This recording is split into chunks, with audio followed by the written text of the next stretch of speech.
tabled what they are naming the One Canadian Economy Bill.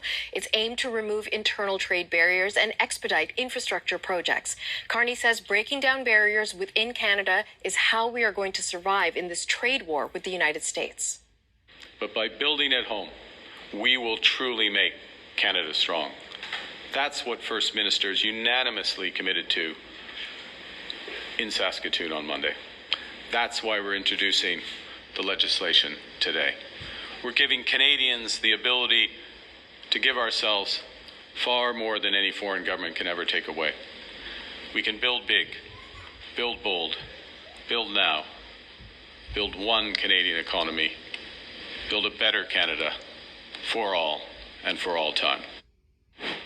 Let's turn once again to CBC's Rafi Boudjikanian, who's joining us live from Ottawa. Rafi, you were watching the Prime Minister's announcement. What did he say about why he's introducing the bill right now?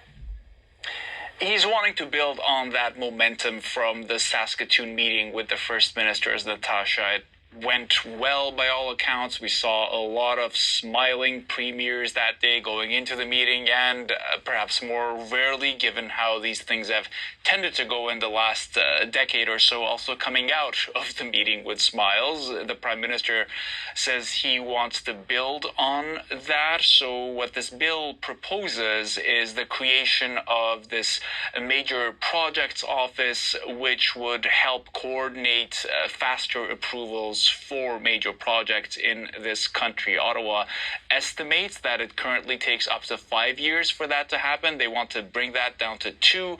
They've set out 5 major criteria. These include strengthening Canada's resilience and autonomy, bringing economic or other types of benefits to Canada, consultations with Indigenous people, as well as making sure that whatever project is approved meets Canada's climate and environmental goals.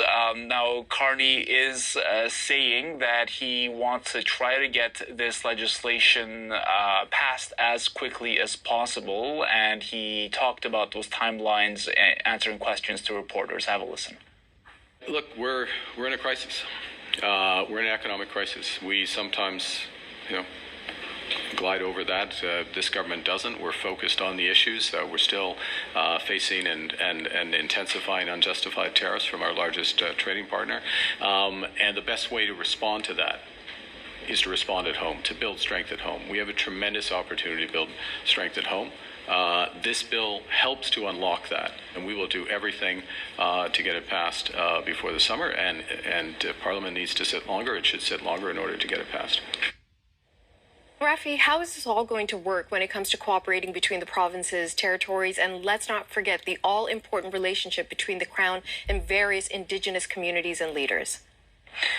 Yeah, speaking of the speed Carney wants to work at, those could all be major factors in whether a project is sped up or slows down. Now, this projects office, it's supposed to coordinate with provinces and territories in order to have agreement on which level of legislation a project goes through in order to get approved, whether it's the federal Environmental Assessment Impact Act or it's a provincial or territorial equivalent. It's supposed to make sure that Indigenous people are adequately consulted. Carney, again here, saying that he's not going to try to rubber stamp anything over anyone's wishes. He addressed this too at the news conference. We will not impose a project on a province. We need consensus behind these projects, and we need the participation of Indigenous peoples. What's encouraging from the First Minister's meeting in Saskatchewan is that many provinces came together in support of projects that would stretch across provincial boundaries. So, for example, the Western and Arctic Corridor would be an example, or the Energy East Partnership.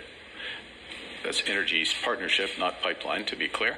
And that's an example where that consensus is forming, understanding that we need to work together in order for this to happen. Couple of words to parse there in that answer. His use of the word many before provinces and his specification that he's talking about a project, not a pipeline. And those, if you read between the lines, those are about how a couple of the provinces there did not agree on the idea of a pipeline, which is, of course, the major ask from Alberta and has been for the last several years. And notably, British Columbia and Quebec suggested that they'd want to see a concrete project, figure out its economic impact and its environmental impact before they go through with saying yes to such an idea. And now Alberta has recently taken to suggesting that they no longer want to work through Quebec approvals for this, that they could do a kind of British Columbia Pacific Coast route at the start to ending in Manitoba off the shores of the Hudson Bay. But, well, you still need BC to say yes to that before you can go through with it. And just on the Indigenous peoples front, I will note that the Assembly of First Nations issued a statement today saying that they met with the Prime Minister yesterday and they still have a number of reservations on how consultations would work in this new legislation if it passes. Rafi, you mentioned the potential obstacle of how British Columbia moves forward with this policy, particularly when it comes to pipelines. And that was one of the concerns brought up by the Conservative Party leader, Pierre Poilievre, just a short time ago when he was responding to the bill as it's been presented by the Prime Minister. What else did Pierre Poilievre have to say? Yeah, he called this bill a baby step instead of the giant leap it needed to be in order to get rid of interprovincial trade barriers and the obstacles, what he sees as the bureaucratic obstacles to getting major projects approved in Canada. He said that before the Conservative Party can talk about whether or not they will